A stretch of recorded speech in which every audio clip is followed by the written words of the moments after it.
I'm Rolene Marks. Welcome to Modiin and Beyond. Join me every Sunday between 3 and 4 on Radio Modiin as we take a look at what's happening in Modiin, Israel, and beyond.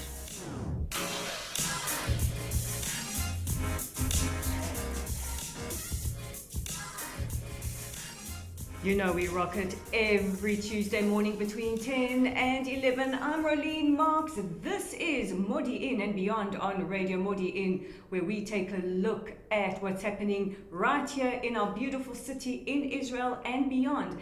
And coming up on today's show, we're going to be speaking to Shari Mendes. She is the founder and director of the Israel Lemonade Fund. We're also going to be unpacking the last weekend with Maurice Hirsh. He is the legal advisor to Palestinian Media Watch, and of course checking in with the world of entertainment with our entertainment guru Yael Kinar. And just a reminder, if you want to advertise on Radio Modiin, be in touch with me via our Facebook page. And if you want to comment on the show, you can WhatsApp me at 052-582-9090. That's 052-582-9090.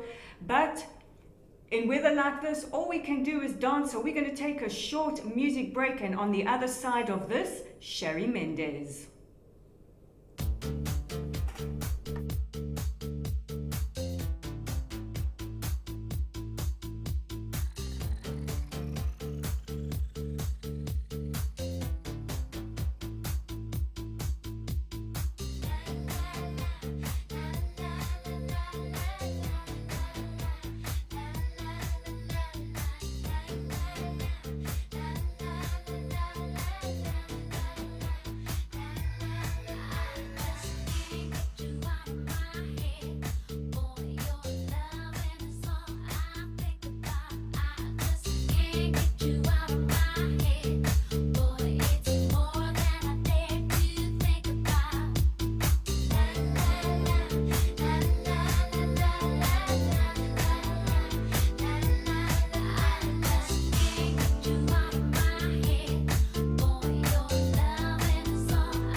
Kylie Minogue, and I just can't get you out of my head or your head.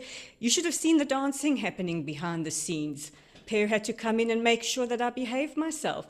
You're tuned to Modiin and Beyond right here on Radio Modiin with me, Rolene Marks, and with me on the line now is the founder and director of the Lemonade Fund, Shari Mendes. Shari, welcome to Modiin and Beyond.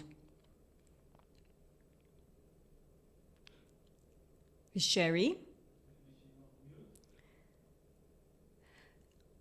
We have Shari and we don't have Shari's audio, but let's talk a little bit about what the Lemonade Fund is.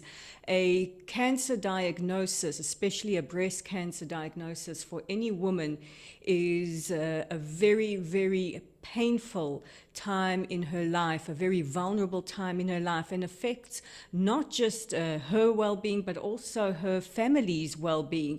It puts a tremendous amount of stress and strain on the family, and Shari has started the Israel Lemonade Fund, an extraordinary organization that helps alleviate some of the pressures and stresses that women suffering from breast cancer or enduring breast cancer treatment undergo. Let's see if we have Shari on the line. Shari, are you there?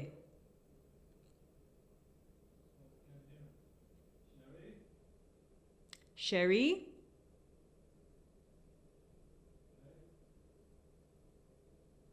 So let's talk a little bit about the Lemonade Fund while we figure out how to get Shari's audio working.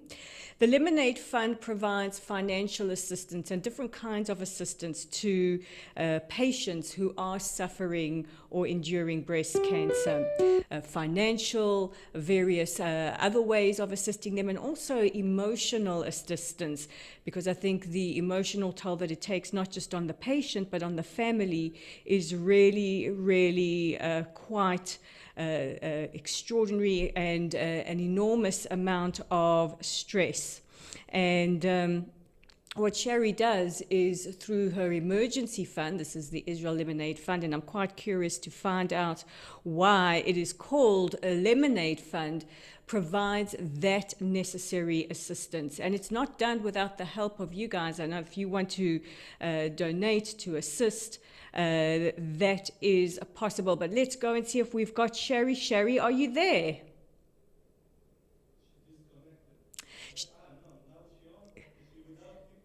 Okay, we have a few audio issues with Shari, so we're going to go to another song.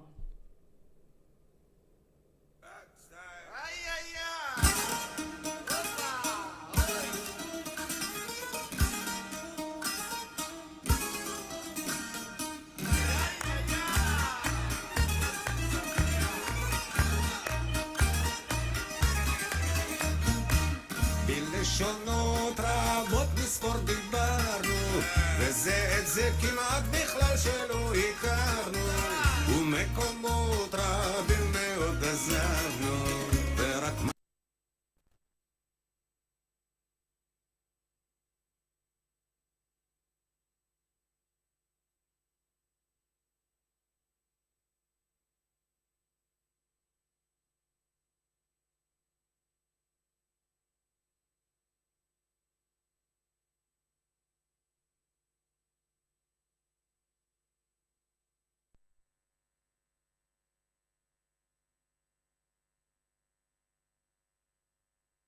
Radio, we're trying desperately to keep your eye on when across to you. I think it's on. I think it's on. ונמשכת שיירה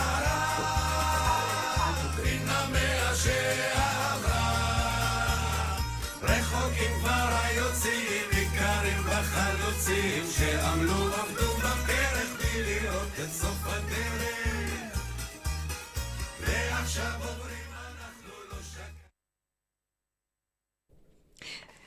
And that was Arik Einstein. Now, at last, we have Shari on the line. A lot of technical gremlins interfering in our chat this morning, Shari, but welcome to Modiin and Beyond. We can hear you, Shari. Can you hear me? We can hear you. Hello? Shari, we can hear you.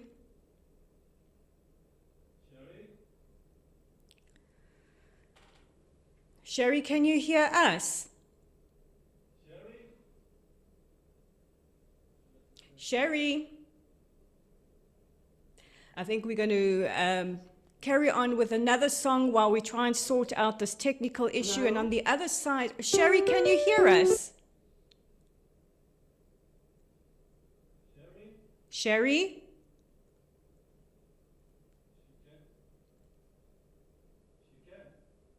Okay, it seems that the gods of speaking to Shari are not with us today. We're going to go to another song. On the other side of this, we'll be speaking to Advocate Maurice Hirsh about the situation that happened over the weekend.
שלטק מודיעין הוא מתחם עבודה שיתופי ליזמים וחברות.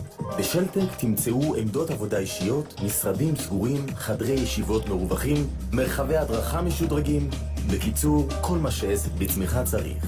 שלטק, עסקים שגדלים יחד. מחפשים חוויה משפחתית שוברת שגרה? דייט מוצלח ורומנטי? חוות צהלה מזמינה אתכם לרכיבת שטח חווייתית במיוחד בתוך הנוף עוצר הנשימה של עמק איילון.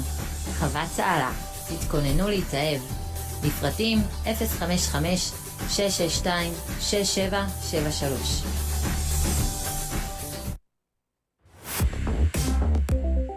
טרייד סטיישן, אפליקציית המסחר זוכת הפרסים.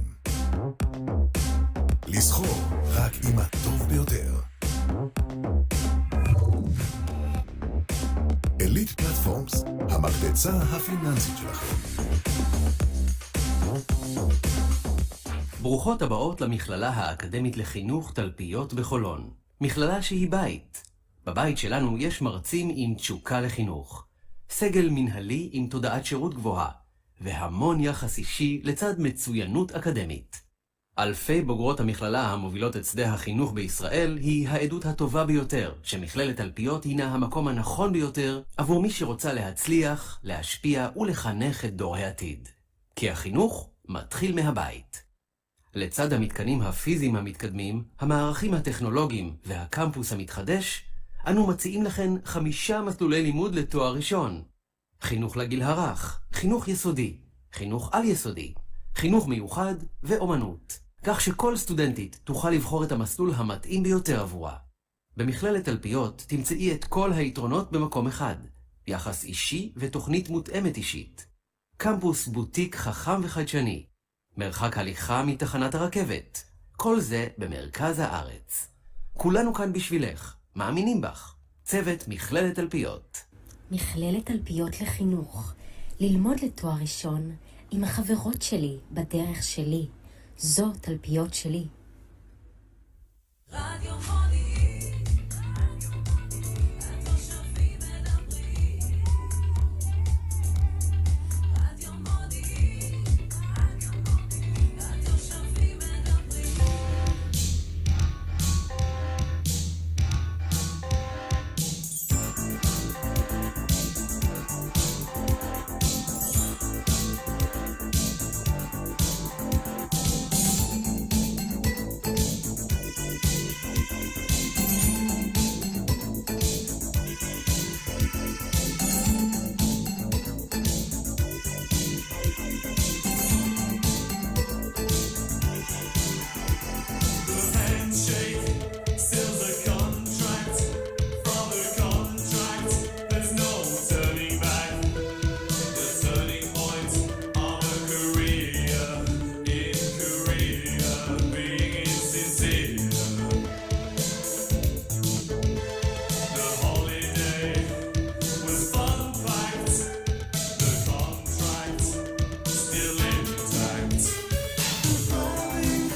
Depeche hear you. Mode. Everything counts in large amounts.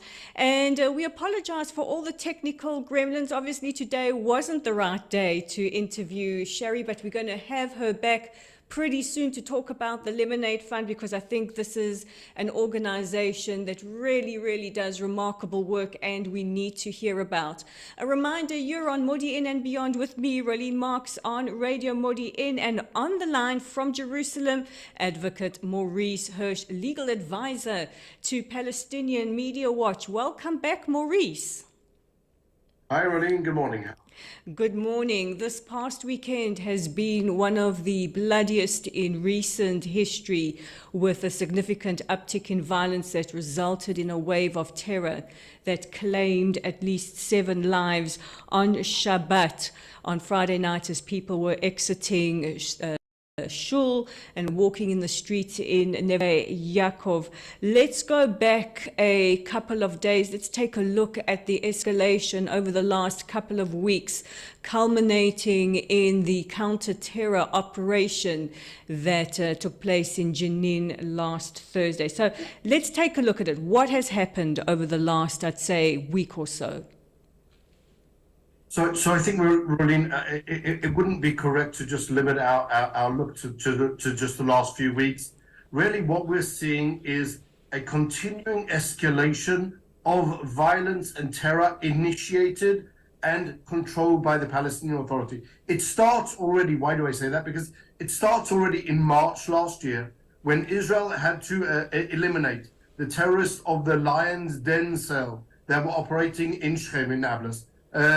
That then resulted in Mahmoud Abbas openly calling for violence and terrorism as a response to the death of those terrorists. He actually said that he's requiring the Palestinian people to dish out twice as much to the Jews as they had received. He actually called for the death of at least 6 Jews. That violence has continued on. The Lion's Den cell has now developed into an amalgamation, really, of terrorists from Mahmoud Abbas's own El-Aqsa Martyr Brigades, together with terrorists from Hamas and Palestinian Islamic Jihad. The arrest that we saw in August of Bassam el-Saadi, the senior member of Palestinian Islamic Jihad, was directly connected to that movement of terrorists working together in order to carry out terrorist attacks. Palestinian Islamic Jihad is entirely influenced and funded by Iran, which is also playing into this an entire powder keg in order to start really a massive wave of terrorism. And so that has developed over time. The Palestinian Authority security forces have been taking an active role in that terrorism. They haven't been part of the security coordination. They've been actually part of the problem. Nothing to solving the problem. And so we've seen that pressure growing and growing and growing over time. The Palestinian Authority in and of itself is seen as as someone who is complicit in the problem and helping Israel, because they have really no control whatsoever of what's going on as regards the security coordination itself. They're controlling the terror, let's not be mistaken. But they really have no control over anything else that's going on in those areas. And the continued security coordination is seen by the Palestinian street as something which is really, who's the Palestinian street? By the dominant side of Hamas against the PLO, against Fatah, as some type of help for Israel. So that's really pushing on all sides, the Palestinian Authority and the terrorist groups all working together to carry out massive terror attacks. And that was what happened on Thursday morning, when Israeli forces had to go into Jenin, really to avert an imminent mass terror attack, which then resulted in the gun battle and the death of the terrorists there.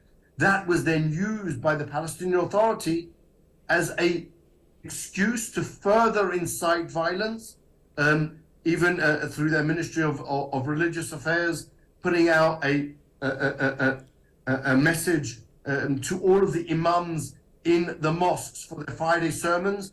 Talk about the death of the terrorists in Jenin, explain how it was unjustified, explain how the martyrs, these holy terrorists, deaths must be avenged. And that is what brings us to a massive terror attack on Shabbat. It doesn't happen within a vacuum. It happens within this complete context of Palestinian Authority initiated, dominated, and driven forward terrorism together with the influence of Iran and Palestinian Islamic Jihad.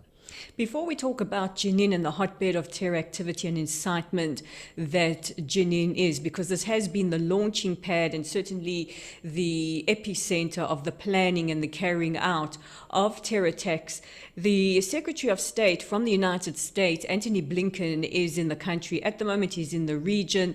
He spoke to Prime Minister Netanyahu yesterday. He also met with Mahmoud Abbas. Now, Abbas, who we have to say Mazal Tov for serving, what is it, the 18th year of his 4-year term, an extraordinary feat that not many leaders of any kind of entity managed to accomplish, but Kol HaKavod Lo, he's managed to accomplish that, a real Democrat in action. The international community looks at Abbas as the figure to compromise with, to negotiate with. They see him as the leader of the Palestinians. He spoke to Secretary of State Blinken last night, and he said, we will still engage in security cooperation with the Israelis. He seems to speak with a forked tongue. There is one rhetoric that he reserves for his constituency, and there is one that he reserves for the international community. I mean, we've had the certain elements of the media, the BBC, the New York Times, trying to draw a moral equivalency between the raids in Jenin and the terror attack on a Friday night, and the other terror attacks on Saturday as well. Why don't the international community see in Mahmoud Abbas what we know in Mahmoud Abbas? I think the answer is quite clear. It's the old adage, there's none so blind as those who just won't see. Blinken and the US administration refuses to acknowledge that. The Palestinian Authority has already for many years been a non-entity. Abbas is irrelevant. Already since the break-off of Hamas and its taking control of Gaza in 2007, it left Abbas only with partial control of the areas controlled by the PA in Judea and Samaria. If he were to hold elections today, everyone knows that he would be completely defeated. He represents no one. He absolutely represents no one. He has been holding on to his despotic power for the last 19 years, because if he went back to elections, he knows that he would lose. So the blindness of the US administration to still run to Mahmoud Abbas as if he represents anybody, as if he is capable of coming to any type of peace agreement with Israel that would actually be worth the paper that it's written on, is simply ridiculous. It's time really the US administration, as they say, woke up and smelled the napalm on that subject and realized that Mahmoud Abbas is completely irrelevant. Why does Mahmoud Abbas, on the other hand, speak with his forked tongue when he's talking to the Americans? Well, so here's the story. The Taylor Force Act, passed in 2018, demanded the abolishment of the PA's pay-for-slay policy. It conditioned US aid, or most US aid, to the PA on the abolishment of that policy. There were actually two derogations, but one fundamental derogation for the purpose of our conversation was the continued aid to the PA, direct aid to the PA, for the security coordination.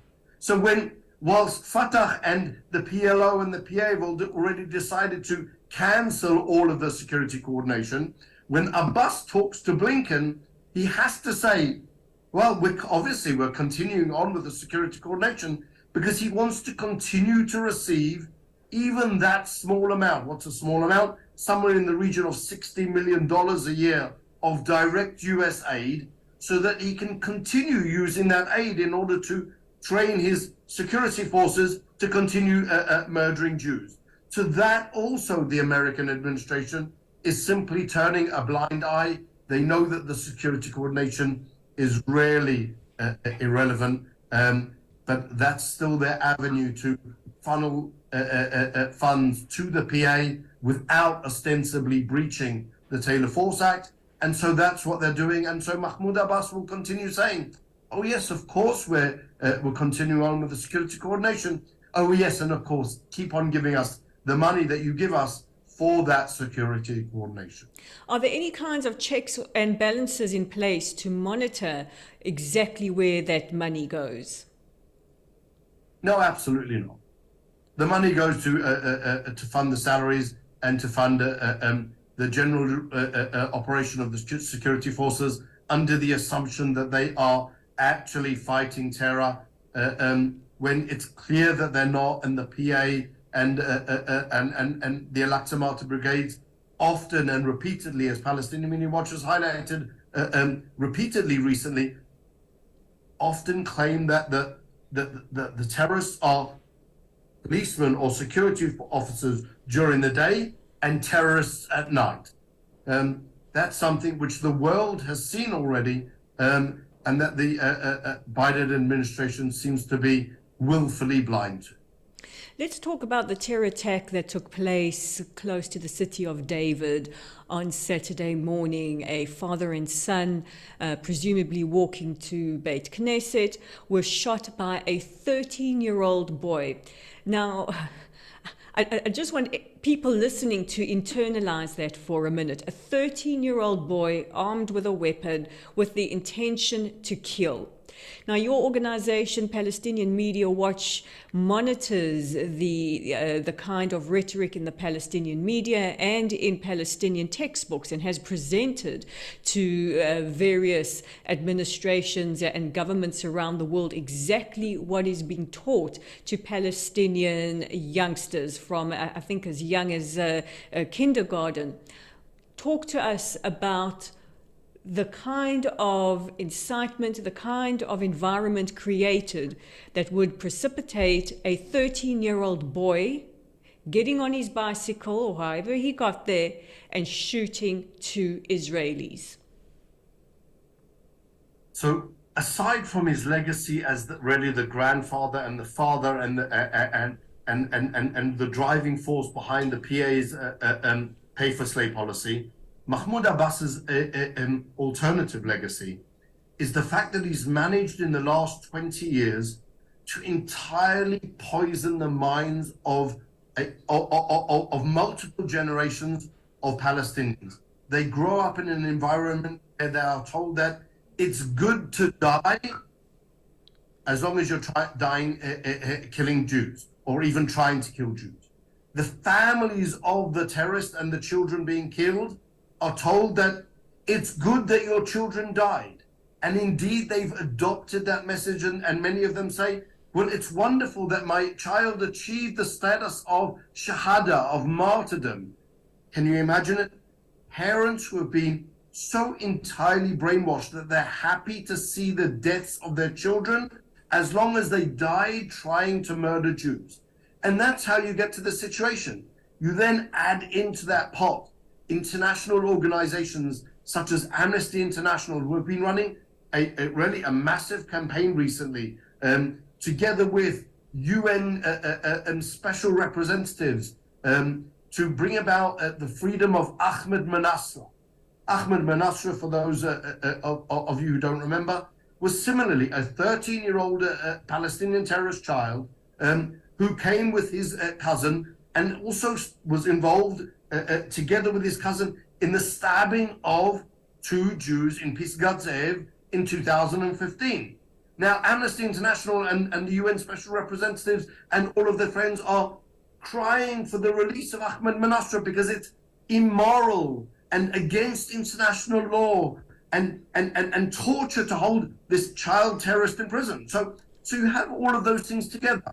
You're indoctrinated to kill. Your society sees you killing someone as a good thing. Your parents hope for you to die, really, because then not only do you become a martyr, but they will also be financially rewarded for you becoming a martyr and dying. And the international community will then really get on board and support these child terrorists as long as they were, of course, trying to kill Jews. And so when you're a 13-year-old and you see that this is the environment around you, this is the environment that's been created, obviously the natural choice, because 13-year-olds aren't inherently evil. They are taught to be evil.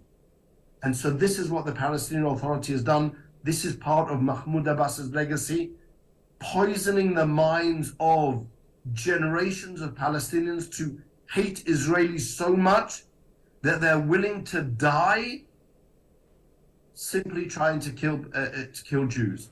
That is something which will be forever written as part of Abbas's really destruction, entire destruction of any chance of a peace process with the Palestinian people, probably for the next 50 years. I think some of us would call that child abuse, and the international community needs to be held accountable for allowing it to fester in a Palestinian society. Advocate Maurice Hirsh, legal advisor to Palestinian Media Watch. If we want to read your articles, follow your work, tell us where we can find you. Join us on palwatch.org. There you can see many of the reports that I just referred to. We also recently released a comprehensive report on a Fatah publication, which is basically destroying the minds of children, which is why we called it Terror for Tots. It's exactly that, just destroying generations of kids. Advocate Maurice Hirsh, thank you so much for joining me today on Modiin and Beyond. We're going to take a short music break. Thanks, on the other side of this. Yael Kinar and I are going to be talking Paris. We're going to be talking Pemi and Real Housewives. Don't go away. Nossa, nossa, assim você me mata. Ai, se eu te pego, ai, ai, se eu te pego, ai, delícia, delícia, assim você me mata. Ai, se eu te pego, ai, ai, se eu te pego, hein?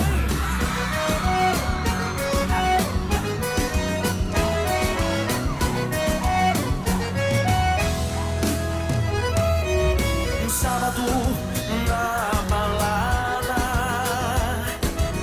a galera começou a dançar e passou a menina mais linda. Tomei coragem e comecei a falar. Como é que é, vai? Nossa, nossa, assim você me mata. Ai, se eu te pego, ai, ai, se eu te pego. Delícia, delícia, assim você me mata.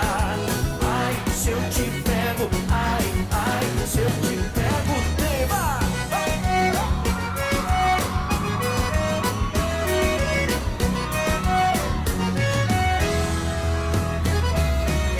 Sábado na balada, a galera começou a dançar.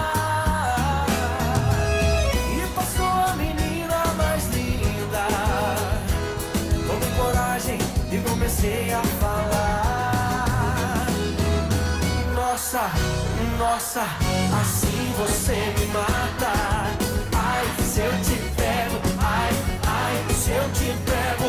Delícia, delícia, assim você me mata. Ai, se eu te pego, ai, ai, se eu te pego, hein?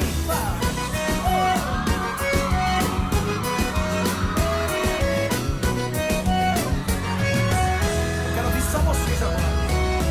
Nossa, nossa, assim você me mata.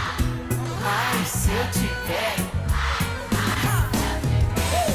Delícia, delícia, assim você me mata.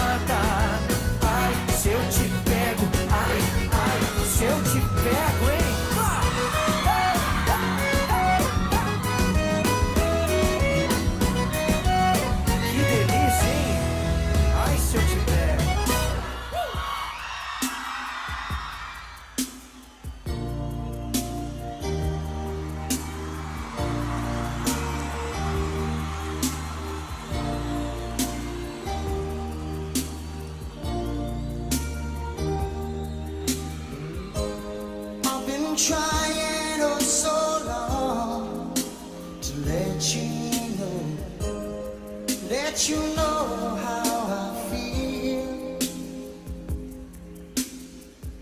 So if I stumble or if I fall, just tell me back so I can make you see.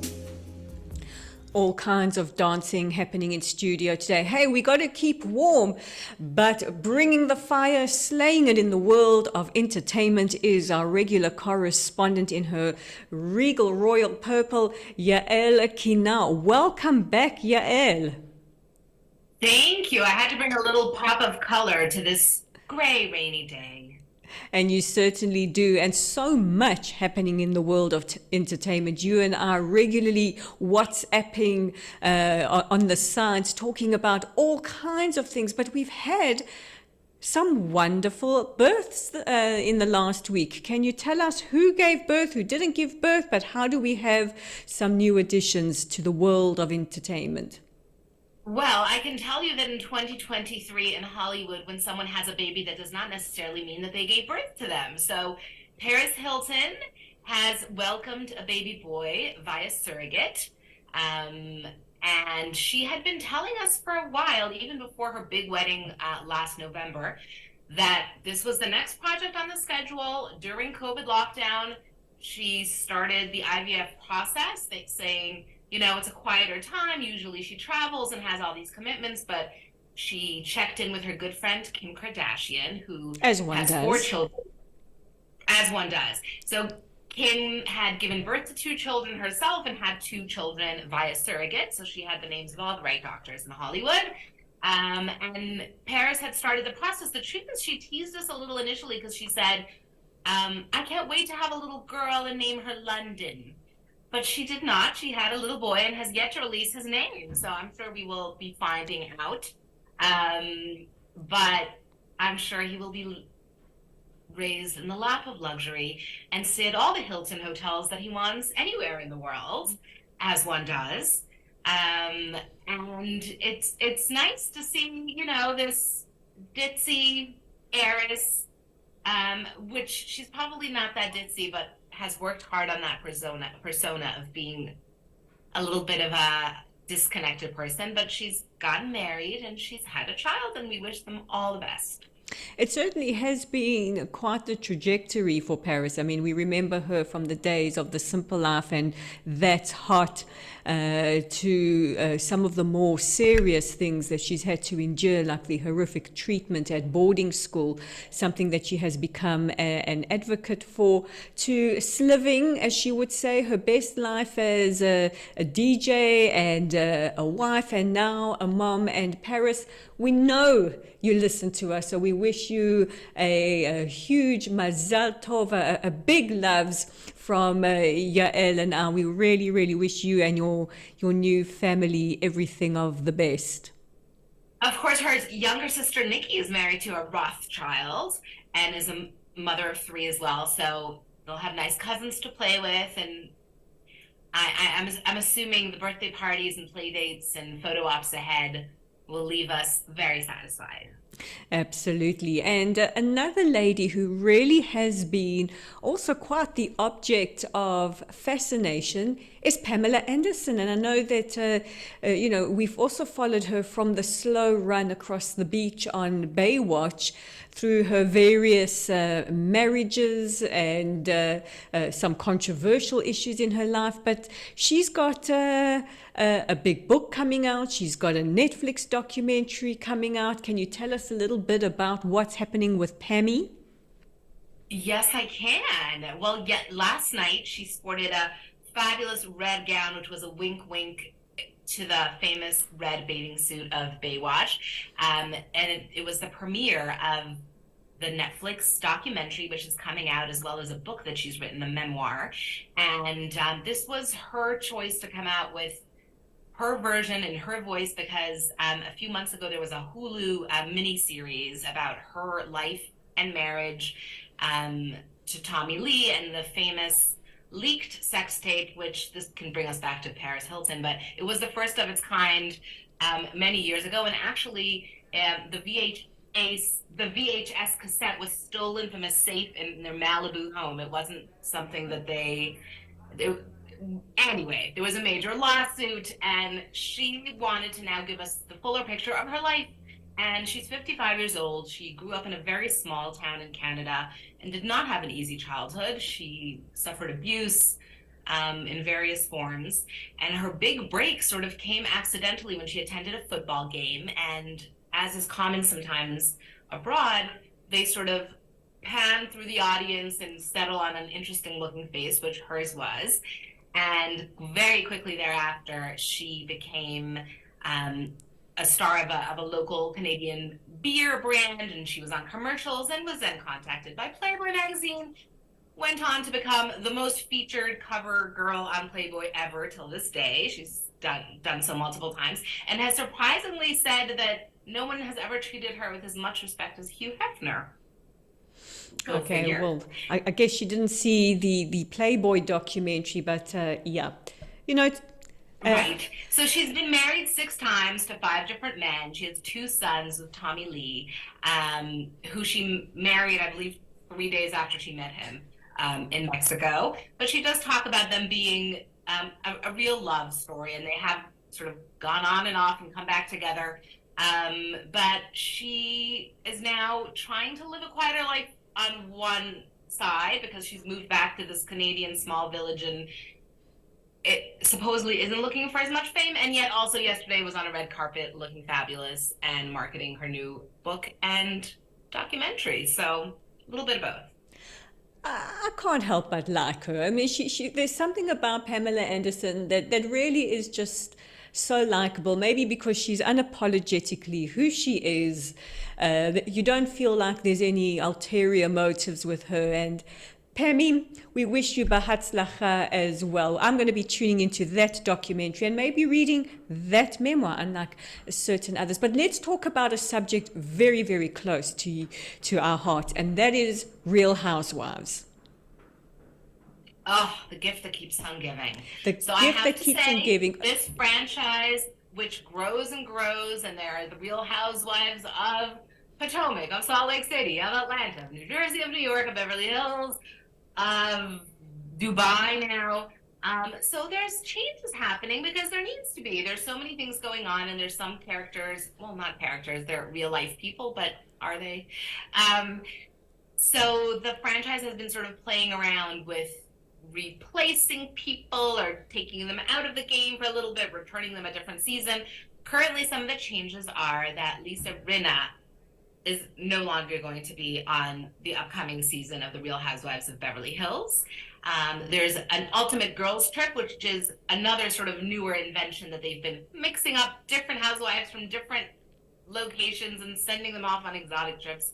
So we have one coming up, or that's being filmed in Morocco now, and it already sounds like there's issues with Caroline Manzo, who is a original cast member of The Real Housewives of New Jersey, clashing with Brandi Glanville, who Color me clashed with a lot of shocked. people. So I believe they have left filming early. That was last I heard. But I have to say that even though there's so much criticism about these women as role models and the messages that they send society and the superficiality of it all, I find substance in it. And I have found that in times of, well, all of the times where the world is real and hard and difficult and the news is heavy, I like having set doses of distraction, and I appreciate them for what they provide me with, and I will accept them in all the various capacities in which they arrive. I have to concur with that. There's nothing like a dose of a housewife reality to make you appreciate your own sometimes. And hey, who doesn't love to watch a well-dressed hot mess? And Andy Cohen, if you're listening, please, please, please, I know that your New York reboot, it's all up in the air with your legacies, but you know, we want our ladies back. We want our Sonia and our Luann and whatever hot mess is. Rolene, I was going to pitch him The Real Housewives of Modiin and having suggest certain other characters. I didn't realize that's where you were going, but yes, New York is being revamped, recast. They were going to have a legacy version of some former housewives of the past. Ramona Singer is off in any case. There was talk of bringing back Kelly Ben Simon and Luann and Sonia, as you said, and Jill Zarin maybe, but we don't know. We just don't know. We'll know when we know. It has not been finalized. Well, we like to keep it real here on Modiin and Beyond. And a huge thank you to Yael Kinar, our entertainment guru, for keeping us up to date with what's happening in the world of entertainment. A big thank you to Advocate Maurice Hirsh for unpacking what has been happening over the last couple of months. We were going to talk to Shari Mendes. We promised to get her back to speak about the Lemonade Fund sometime soon. A huge thank you to Per Atias, my engineer behind the scenes, dancing with me, twiddling all the buttons, making sure the Zooms work. And a big thank you to you, our listeners. Until next Tuesday at 10 a.m., I'm Rolene Marks. This is Modiin and Beyond.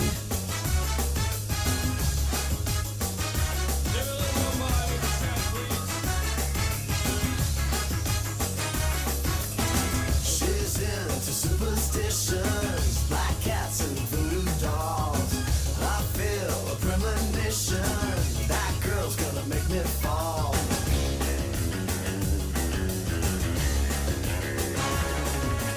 She's into new sensations, new kicks in the candlelight. She's got new addictions for every day and night. She'll make you take your clothes off and go dancing in the rain. She'll make you live a crazy life, but she'll take away your pain like a bullet to your brain. Upside, inside out, she's living la vida loca. She'll push and pull you down, living la vida loca. Her lips are devil red and her skin's a color mocha. She will wear you out, living la vida loca. Living la vida loca. She's living la vida loca.